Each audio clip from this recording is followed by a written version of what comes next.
प्रभु यीशु मसीह के नाम से मैं आपको प्रेज़ द लॉर्ड बोलता हूँ और एक बार आपको परमेश्वर का वचन आपको सुनाने के लिए प्रभु ने अच्छा मौका दिया।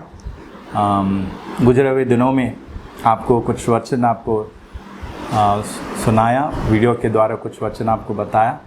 वो वचन आपने अच्छी तरह समझकर उसके अनुसार आपने प्रार्थना किया करके मैं विश्वास करता हूँ। आज थोड़ा और एक वचन देखेंगे,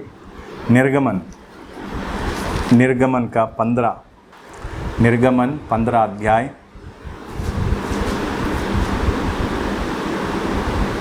26।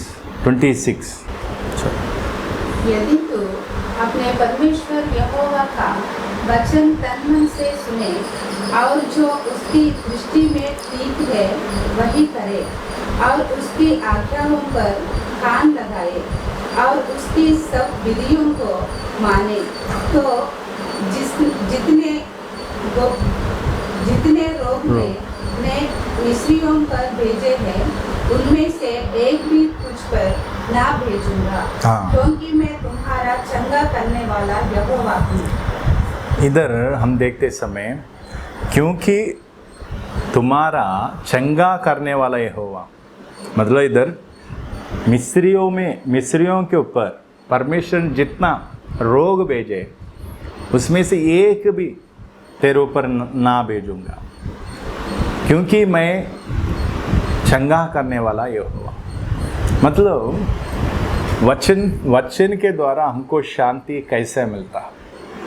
जब प्रभु परमेश्वर ने जब हमको जो वायदे किया, जो बातें बोला, उसको हम जब याद करेंगे या तो मनन करेंगे, उसके ऊपर हम फोकस करेंगे, तब हमारे दिल में तसल्ली आता, हमारे अंदर दिलेरी आता, शांति आता। तो इधर परमेश्वर क्या बोलता? इस्राएली प्रजा को क्या बोलता? मैं मिस्रियों के ऊपर जितना भी रोग भेजाया उसमें से एक भी तेरे ऊपर आने नहीं दूंगा, मतलब नहीं भिजाऊंगा। तुझे चंगा करने वाला यहोवा, तुम्हारे ऊपर कोई भी रोग नहीं भेजूंगा। जो मिस्री जो है ना, अभी का मतलब आत्मिक तौर पर हम देखते समय मिस्री लोग हैं, वो दुनिया के तुलना मतलब छाया है। मिस्री लोग दुनिया के लोग के जैसा है। तो दुनिया के लोगों में जो रोग आ रहा है, जो रोग दुनिया के लोगों के ऊपर आ रहा, उस दुनिया के लोगों के ऊपर आने वाला उस रोगों में जो रोग है, जो बीमारी है, तो वायरस है, जो कुछ है, उसमें से एक भी तेरे ऊपर आने नहीं दूंगा। परमेश्वर इतना स्पष्ट तरीका से, इतना मतलब अच्छी तरह परमेश्वर इस्राएली प्रजा को बोल रहा है। इसलिए हम हमेशा याद रखने वाला बात क्या है? परमेश्वर जो बातें हमें, जो वायदे हमें किया, जो बात हमसे बोला, वचन में जो लिखा है, वो परमेश्वर पूरा करेगा। तो वो वायदे के अनुसार जो कोई अपने परमेश्वर के ऊपर पूरा विश्वास करते हुए परमेश्वर के आज्ञा, परमेश्वर के विधियों के अनुसार चलेंगे, उनकी दृष्टि में जो ठीक है वही करें। जो परमेश्वर की दृष्टि में जो ठीक है वो करेंगे, जो परमेश्वर के आज्ञा के अनुसार, उनकी विधि के अनुसार हम चलेंगे, तो परमेश्वर हमें इतना अच्छी तरह प्रोटेक्ट करेगा। दुनिया में जो रोग, दुनिया के लोगों के ऊपर जो रोग आता, वो रोग, वो बीमारी, वो वायरस हमारे ऊपर आने नहीं देगा। तो परमेश्वर का वायदा है, परमेश्वर बोला हुआ बात है। तो इस बात को हम जब सुनेंगे या तो अपने इस बात के ऊपर विश्वास करेंगे, तो हमारे दिल में तसल्ली आता, हमारे दिल में शांति आएगा। जो डर है, जो बीमारी का जो डर है, वो बीमारी के बारे में, वायरस के बारे में जो कोई डर है, वो सारे डर निकल जाएंगे। मन में शांति आएगा, मन में तसल्ली आएगा। तो परमेश्वर हमेशा हमको क्या बोलता है?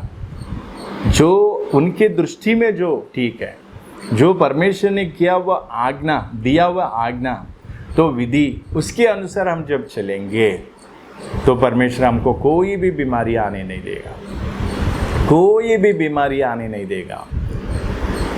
ये परमेश्वर का वायदा है। तो कोई भी बीमारी हमारे ऊपर आने नहीं देगा। और भी कुछ वचन पढ़ेंगे। व्यवस्था विवरण 7:15। और यहोवा तुझसे सब प्रकार के रोग दूर करेगा। हाँ, सब प्रकार के रोग दूर करेगा। परमेश्वर ने क्या करता, हमारा मतलब सब प्रकार के रोग दूर करेगा, दूर भगाएगा। मतलब इधर क्या है, दूर मतलब जब वो रोग आएगा उसको चंगा करने की बात नहीं है। रोग आने से पहले ही प्रभु उस सब प्रकार के रोगों को भगाएगा प्रभु। इसलिए इधर क्या लिखा है, भगाएगा, दूर। मतलब वो रोग आपके पास आने नहीं देगा। दोबारा। और यहोवा तुझसे सब प्रकार के रोग दूर करेगा। हाँ, तुझसे सब प्रकार के रोग दूर करेगा। मतलब तेरे पास, मतलब आपके पास आने से पहले ही परमेश्वर उस रोग को दूर भगा कर उसको पूरी तरह दूर भगा देगा, दूर करेगा। परमेश्वर दूर करेगा। मतलब इतना ताकतवर है परमेश्वर। तो सब प्रकार के रोग, एक प्रकार के रोग नहीं। चलो परमेश्वर बुखार नहीं आने देगा, खांसी आने नहीं देगा, छोटा छोटा बीमारी आने नहीं देगा। बड़े बड़े बीमारी को परमेश्वर क्या नहीं कर सकता, कंट्रोल नहीं कर सकता, है ना। ऐसा कुछ नहीं होता, ऐसा कुछ नहीं। परमेश्वर सब प्रकार के रोग, सब प्रकार के रोग, सब आते उसमें, सब प्रकार के रोग, सब प्रकार के रोग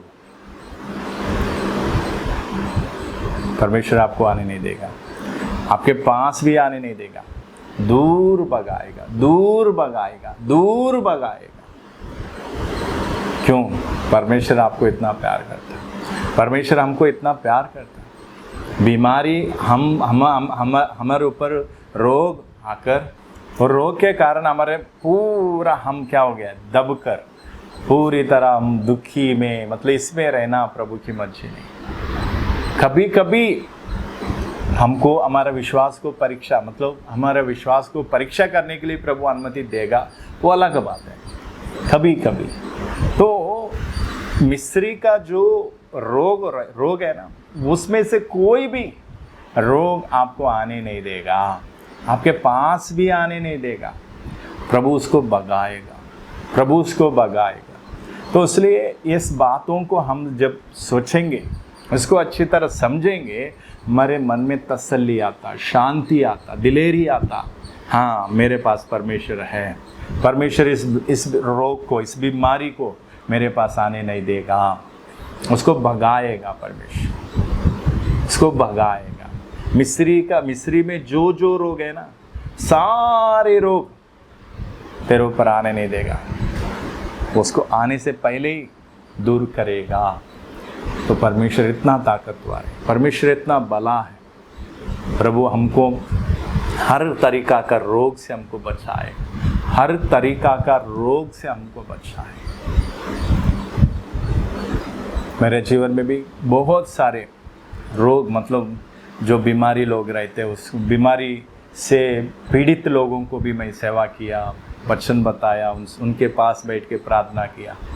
प्रभु उसमें से कोई भी बीमारी मुझे आने नहीं दिया प्रभु। क्यों? क्योंकि उस बीमारी आने से हमारे ऊपर, हमारे अंदर आने का दूर की बात है, हमारा नज़दीक भी आने नहीं देगा। जब नज़दीक में आएगा फिर एकदम क्या करेगा, उसको भगा देगा, भगा देगा। सारे रोगों को भगाकर, सारे रोगों को भगा देगा प्रभु।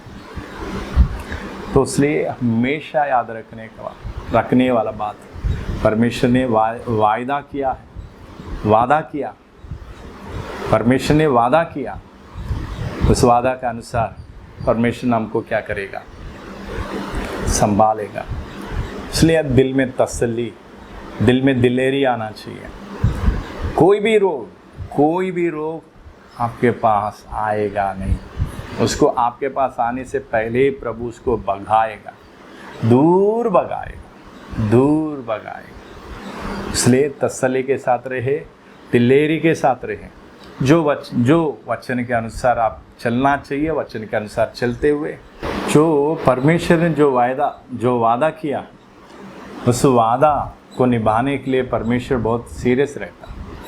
परमेश्वर ने एक बात बोल दिया, फिर उस बात को भूलने वाला नहीं है। परमेश्वर जो बात बोला ना, उसको निभाने के लिए, उसको पूरा करने के लिए परमेश्वर हमेशा तैयार के साथ रहता। तो अपने आज्ञा को मानने वाला, परमेश्वर की दृष्टि में जो ठीक है उसको करने वालों को प्रभु संभालने के लिए तैयार है। प्रभु उनको अपने पंखों के तले, अपने भाड़े के अंदर प्रभु उनको संभाल के रखेगा। तो हमेशा क्या होता है, कभी कभी हम बीमार होते हैं, तो बीमार होने का कुछ कारण भी रहते हैं। तो परमेश्वर हमको संभाल नहीं पाया, मतलब इस बीमारी मतलब जो बीमारी है, उस बीमारी से हमको परमेश्वर संभाल नहीं पाया, उसके कारण हमको बीमारी आ रहा है। नहीं, ऐसा नहीं होता। परमेश्वर ने अपने मतलब परमेश्वर के मर्जी के खिलाफ, परमेश्वर को पार होते हुए कोई भी बीमारी हमारे अंदर, हमारे पास आ नहीं सकता। कभी कभी बीमारी इसलिए होता है, तो परमेश्वर हमको परखने वाला एक बात है। दूसरा, हम जब पाप करते समय, जब हम पाप करते, परमेश्वर के विधियों को, परमेश्वर के आज्ञा को हम मानते नहीं, उसको ठुकराते हैं, उसके खिलाफ हम चलते हैं, तब हमको बीमारी आता। तो परमेश्वर के आज्ञा के खिलाफ जब जाएंगे, परमेश्वर के आज्ञा को, परमेश्वर की दृष्टि को जो ठीक है उसको हम नहीं करेंगे, तब हमारे जीवन में बीमारी को सामना करना पड़ेगा। वो भी मतलब कौन सा बीमारी, कैसा बीमारी होता, वो भी व्यवस्था विवरण 28 का 27। यहोवा तुझको मिस्र के से फोड़े और बवासीर और दांत और खुजली से ऐसा पीड़ित करेगा कि तू चंगा ना हो सकता। हाँ, तो इधर क्या है, परमेश्वर ने पहले क्या बोला, जो मिस्री में जो बीमारी आता ना, रोग आता ना, उसमें से एक भी तेरे को आने नहीं दूंगा। परमेश्वर ने किया वो वादा। जब वो परमेश्वर ने हमको इतना प्रोटेक्ट करते हुए, इतना प्यार करते हुए हमको संभालते समय, कभी कभी मनुष्य होने के नाते हम क्या करते, परमेश्वर की आज्ञा को ठुकरा कर, परमेश्वर के प्यार को ना समझते हुए, परमेश्वर को ना डरते हुए हम पाप करते। पाप करते समय जो पाप हमने किया है ना, उस पाप के कारण, जो परमेश्वर के आज्ञा को ठुकराने के कारण, परमेश्वर के प्यार को ना समझने के कारण, परमेश्वर को ना डरने के कारण, जितना भक्ति, जितना मतलब परमेश्वर को मानना चाहिए, परमेश्वर के पीछे चलना चाहिए, जैसे परमेश्वर को हम भरोसा करना चाहिए, वैसा ना करने के कारण क्या होता है, वही मिस्री का रोग परमेश्वर हमको देकर, मिस्री का रोग हमको देकर परमेश्वर हमको पीड़ित करेगा। हम चंगा नहीं हो सकता जब तक हम उस पाप से मन नहीं फिराएंगे, तब तक परमेश्वर के जो रोग, मिस्री का रोग हमारे ऊपर भेजा, उस बीमारी, उस रोग निकलेगा नहीं, उससे चंगा नहीं होंगे। कौन सा भी डॉक्टर के पास गए, कौन सा भी टॉनिक पिए, मतलब कौन सा भी टैबलेट डाले, इंजेक्शन ले, मतलब कौन सा भी हो, कुछ भी हो, उससे हम चंगा हो नहीं सकता। क्यों? जब तक पाप से मन नहीं फिराएंगे तब तक।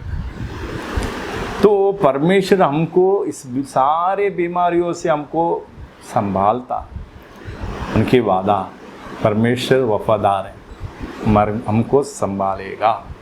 मगर उस वफादारी को, उस प्यार को, उस परमेश्वर के दिया हुआ प्रोटेक्शन को हम कभी कभी क्या होता है, हम अलग तरीक़ा से उसको इस्तेमाल करते हैं। परमेश्वर हमको बचाते रहेंगे, हम क्या करेंगे, पाप करके उसमें सुख भोग, मतलब उसमें से सुख उठाने के लिए, या तो पाप में आने वाला जो लाभ है उसको लेने के लिए हम सोचते हैं। तो इसलिए हमेशा ये बात मैं इसलिए बोलता हूँ, प्रभु हमको चंगा करेगा, प्रभु हमको रोग आने से बचाएगा। कभी कभी हमको कोई भी रोग, कोई बीमारी आएगा तो परमेश्वर हमको बचा नहीं पाए, मतलब परमेश्वर हमको बचा नहीं पाया, उस रोग से हमको बचा नहीं पाया इसलिए वो रोग हमको आया, नहीं, ऐसा नहीं होता। परमेश्वर हमको बचाता। कोई भी रोग हमको हमारे पास आने से हमारे पास आने के पहले ही प्रभु उसको दूर भगाए। मगर कभी कभी हमको बीमारी आने का कारण, मुख्य कारण क्या है? हमारे पाप। जब हम परमेश्वर के आज्ञा को टुकराते हुए, परमेश्वर की दृष्टि में जो ठीक है वो ना करते हुए हम जब पाप करेंगे, तब कौन सा भी बीमारी आए, कोई भी मिस्री में जो बीमारी है वो बीमारी आए, वो बीमारी आते समय हम पछताना चाहिए। प्रभु, हाँ प्रभु मैं ये पाप किया, हाँ प्रभु ये पाप करने के कारण ये बीमारी मुझे आया, प्रभु मैं इस पाप से मैं मन फिराता हूँ, इस पाप से मैं मन फिराता हूँ, प्रभु मुझे माफ़ करे, तेरे लहू से मुझे धो के पवित्र करे करके प्रभु से हम सिंसियरली, मतलब हम जितना वफादार होते हुए, मतलब दिल की गहराई से हम जब प्रार्थना करेंगे, प्रभु हमको क्षमा करेगा, उस बीमारी से हमको चंगा करेगा। बहुत बार मैंने देखा, बहुत लोगों के जीवन में मैंने देखा, तो इसलिए मैं विनती करता हूँ, प्रभु हमको बीमारी आने से बचा सकता है, बचाएगा। मगर कभी कभी हमको बीमारी आता, उस एकदम हमने ये नहीं बोलना जब देखो प्रभु मुझे बीमार होने से मुझे बचा नहीं पाया, गलत नहीं समझना। परमेश्वर हमको बचाएगा, मगर कभी कभी हमको परीक्षा करेगा, हमारे विश्वास को परीक्षा करेगा। या तो कभी कभी हमारा पाप के कारण हम बीमार हो जाते हैं। कौन सा भी कोई कारण होगा, बीमार होने का कोई भी कारण होगा, प्रार्थना करके उस कारण को जानना चाहिए, उस कारण के अनुसार हम प्रार्थना करना चाहिए, प्रभु हमको चंगा करे। इसलिए पाप के कारण मोस्ट इम्पॉर्टेंट, मतलब सबसे ज़्यादा पाप के कारण बीमारी आता है, पाप के कारण बीमारी आती है। तो इसलिए कोई भी पाप हो, कोई भी बीमारी हमको तंग करता है, तो उस समय प्रभु से प्रार्थना करना चाहिए, प्रभु मुझे क्यों ये बीमारी आया? आप तो बीमारी सारे रोगों से मुझे संभालने वाला है, फिर भी ये बीमारी क्यों आया करके हम प्रार्थना करते समय आपने किया बस पाप को प्रभु आपको याद दिलाएगा। याद दिलाते समय प्रभु से प्रार्थना करके, प्रभु इस पाप से मैं मन फिराता हूँ, इस पाप को मैं छोड़ देता हूँ। प्रभु से प्रार्थना करेंगे, प्रभु क्या करेगा? आपके ऊपर तरस खा के आपको माफ़ करेगा, अपने लहू से धोकर पवित्र करेगा। तो इसलिए परमेश्वर आजकल जो बीमारी मिस्र के ऊपर, जो दुनिया के ऊपर जो बीमारी आ रहा है ना, उस बीमारी से आपको बचाने वाला है, उसको दूर भगाने वाला है। कौन सा भी वायरस उसको दूर भगाने वाला है। अपने परमेश्वर ताकतवर है, सर्वशक्तिमान है, अपने प्रजा को संभालने के लिए ताकत रखता है, अपने प्रजा को प्रोटेक्ट करने के लिए ताकत रखता है। इसलिए परमेश्वर के ऊपर भरोसा करें, दिल में तसल्ली शांति पाए, कोई भी डर, कोई भी शक को, कोई भी डर को जगह नहीं देना। प्रभु के ऊपर भरोसा रखो, बस प्रभु आपको संभालेगा। यीशु मसीह है वफादार, यीशु मसीह है वफादार, यीशु मसीह है वफादार, यीशु मसीह है वफादार। ना कभी वो भूलेगा, ना कभी वो छोड़ेगा, ना कभी वो भूलेगा, ना कभी वो छोड़ेगा। यीशु मसीह है वफादार, यीशु मसीह है वफादार, यीशु मसीह है वफादार। वफादार। दो ये लहू से तेरी सारी बदकारी, दो ये लहू से तेरी सारी बदकारी। चंगी करे वो तेरी सारी बीमारी, चंगी करे वो तेरी सारी बीमारी। हुआ क्रूस पर कुर्बान ताकि बचाए जहान, हुआ क्रूस पर कुर्बान ताकि बचाए जहान। करता वो तेरा इंतजार, करता वो तेरा इंतजार, करता वो तेरा इंतजार, करता वो तेरा इंतजार। ना कभी वो भूलेगा, ना कभी वो छोड़ेगा, ना कभी वो भूलेगा, ना कभी वो छोड़ेगा। यीशु मसीह है वफादार, यीशु मसीह है वफादार, यीशु मसीह है वफादार, यीशु मसीह है वफादार। प्रभु आपको आशीष दे। प्रार्थना करता हूँ प्रभु इस वचन को आपके बच्चे लोग सुनकर समझकर विश्वास में बढ़े। प्रभु यीशु मसीह के नाम से मांगते सही, आमीन।